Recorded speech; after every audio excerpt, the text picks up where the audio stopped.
Cream! Gummies! Fuel fruit!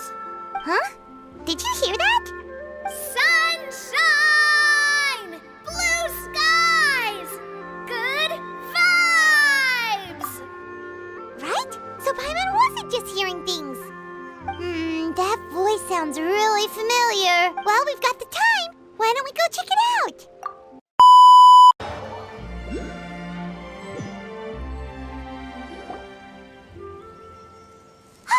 What are they doing here? Navia, Clarande! Well, if it isn't my dear partners. See, I told you that something good was going to happen during our travels today. It's just your lucky day. Are you guys also here to catch the festivities? Oh, and that reminds me. Happy Lantern Ride. Happy Lantern Ride. Happy Lantern Ride to you too! Wait, if you're here for Lantern Ride, then what are you doing on top of this deserted mountain? And that voice we heard, that was you, right, Navia? Oh, impressive. You could tell it was me from that far away. You've got good ears. That or your voice is just really loud. Well, of course it is. After all, I'm a boss. Indeed. Didn't Gumming say something about dim sum being eaten in the morning? Oh, Paimon wonders if we can still get some at this time of day. Oh, well that's fine too. Paimon doesn't care what kind of tea it is as long as it comes with some tasty snacks. Now, let's see what kind of yummy things we can find around here. Paimon's not seeing things, is she? Is that Farina standing between Zhongli and Hu Tao? Wonder what they're talking about. Zhongli knows a lot of stuff. Maybe he's telling Farina about Chaoying Village. Oh, or maybe Hu Tao is trying to rope Farina into being one of her clients. Hey, this isn't the Fortress of Meropide. But Paimon could be convinced for the right price. Let's say loser buys the winner 3 huge bowls of seafood kanji. Since Zhongli is there, Paimon bets things are pretty tame. It's decided then. Paimon votes for tour guide Zhongli. All right, no time to waste. Let's go see who's right.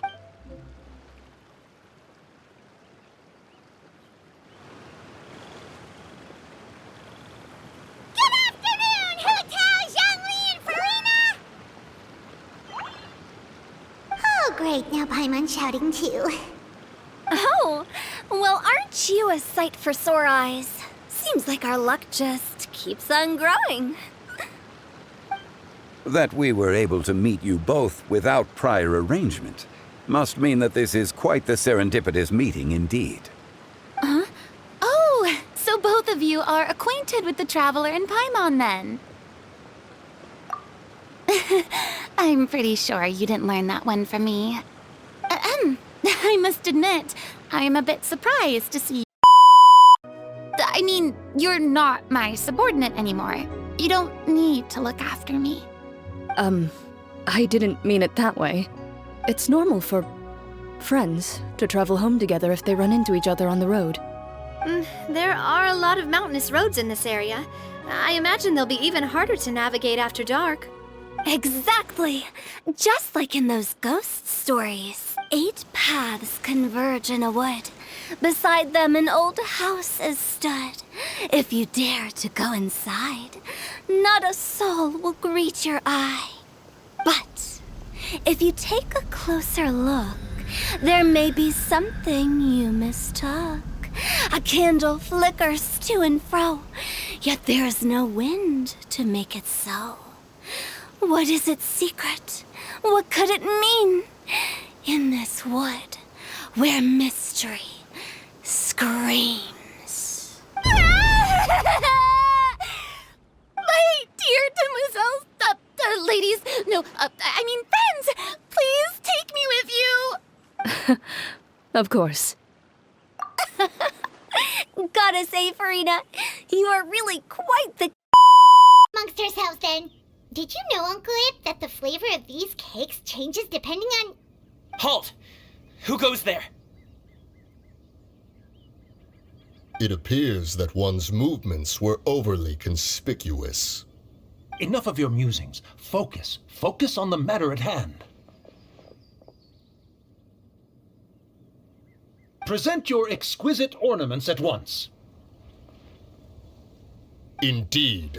Bring them forth readily and without protest. Ah! What do we do? It seems as if these two are acting alone. It won't be difficult to subdue them, but they might have something else waiting in store for Dad. The best way to keep him safe is... Leave this to me. I'll handle them. Traveler, Paimon, take my dad and the goods away from here. No, Gaming. It's too dangerous. This is what I do.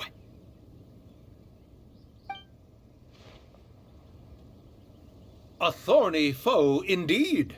Let us depart and seek a target softer in blows and disposition.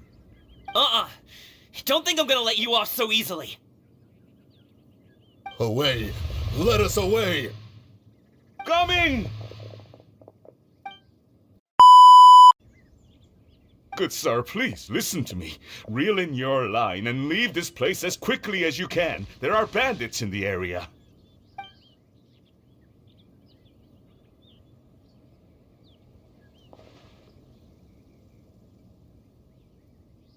Bandits? Acting in broad daylight?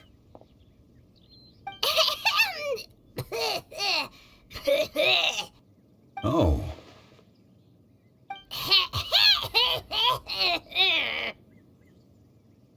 Ah, I see.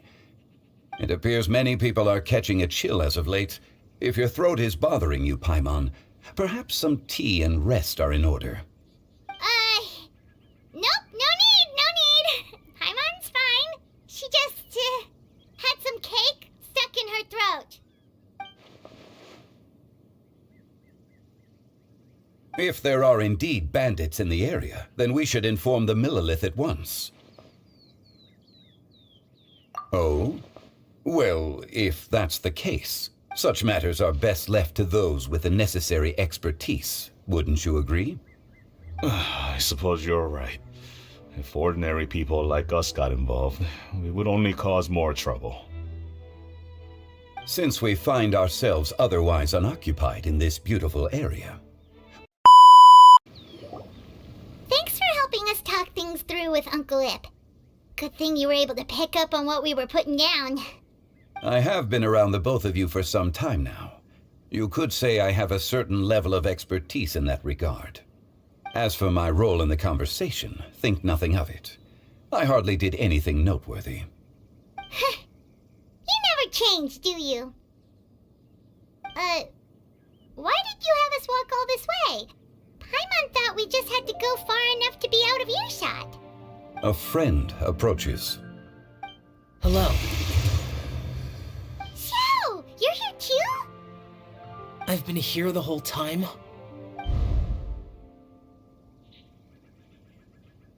A ghostly kite.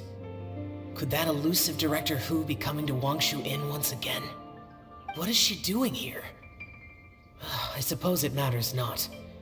Given her relationship with Rex, well, Zhongli, I might as well go pay my respects.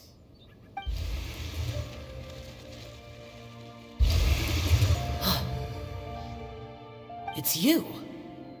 I thought you were Director Hu. Ah, your arrival is most fortuitous. Do you want to try out this new gadget?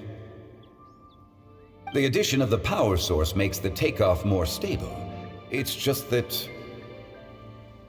He seems quite immersed in the study of this device. I fear it's almost too stable. It completely negates the pleasure of seeing one's kite sway with the wind. It's a bit of a shame. In truth, I'm here because Director Hu dispatched me to purchase some items in preparation for Lantern Rite. I see. Much like she does every year. Much like she'll do next year, I would imagine.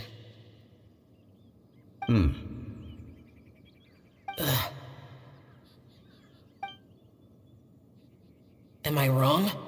Or has she once again sent you out to buy, what is it, sesame oil or something? While we're on the subject, I do wonder why she is so obsessed with using sesame oil in the preparation of mixed vegetable dishes for Lantern Rite. A recommendation from Xiangling, perhaps. What do you think, Xiao? I've only met Director Hu a few times. I'm hardly the best person to ask. Ah, and is that not a sign that you should visit Wangsheng Funeral Parlor more often? It wouldn't hurt to grace the parlor with your presence now and again, when you are otherwise unoccupied. This one here is a traditional kite, one without any equipped mechanical device. Director Hu tasked me with studying the differences between the two to determine which one is of greater merit. Many hands make light work. Perhaps you could test out the other kite for me? All right. I have made my comparisons. If speed is what you're after, the mechanical kite is the better choice. Wonderful. I shall pass that information along to Director Hu. I'll leave these two kites with you. Perhaps you can find a few friends with which to partake in the activity. You might find it to be an enjoyable use of your time. Wait. Who enjoys kite flying?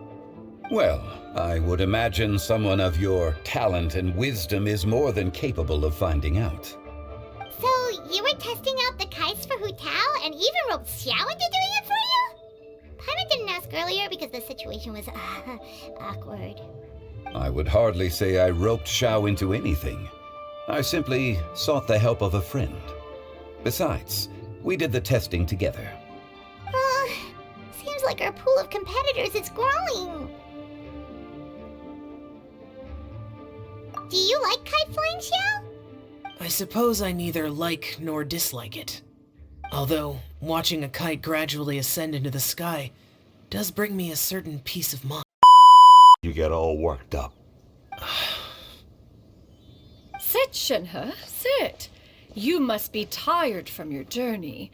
Shall I pour you a cup of tea, or would you prefer something else to drink? No need, I'm not tired. They're gone, Master. Perfect. The time is nigh for us to make an appearance. Do you remember the plan one recounted to you? Yes, Master. We aim to give them a demonstration of familial love.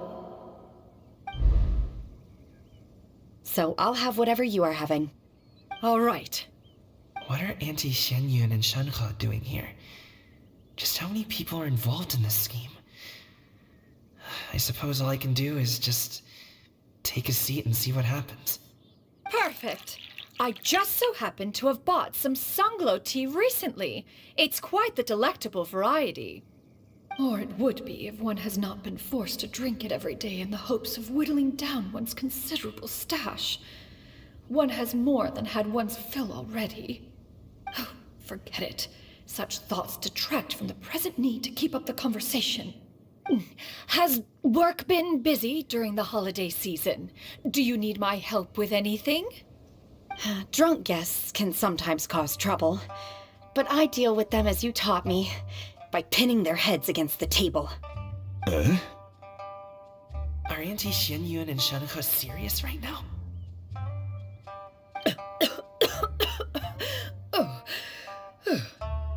Oh dear.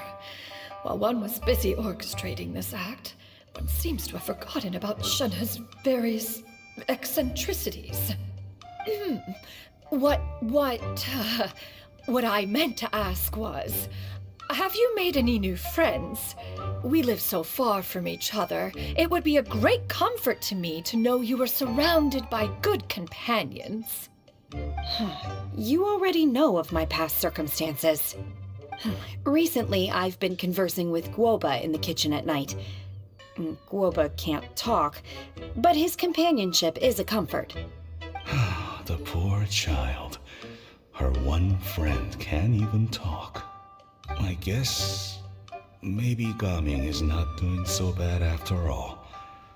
Perhaps I've been too hard on him. Let's move on, shall we? Do you have any plans for today, Shenhe? How about we do something fun? That sounds about right. Take her to do something fun, and perhaps she'll loosen up a bit. Like we used to do when we would carry stones up and down the mountain from dawn until dusk, picking herbs to eat for dinner along the way? If that is what you ask of me, then that is what I shall do. Dad, here, have some tea. Or no, wait, let's not have any just yet.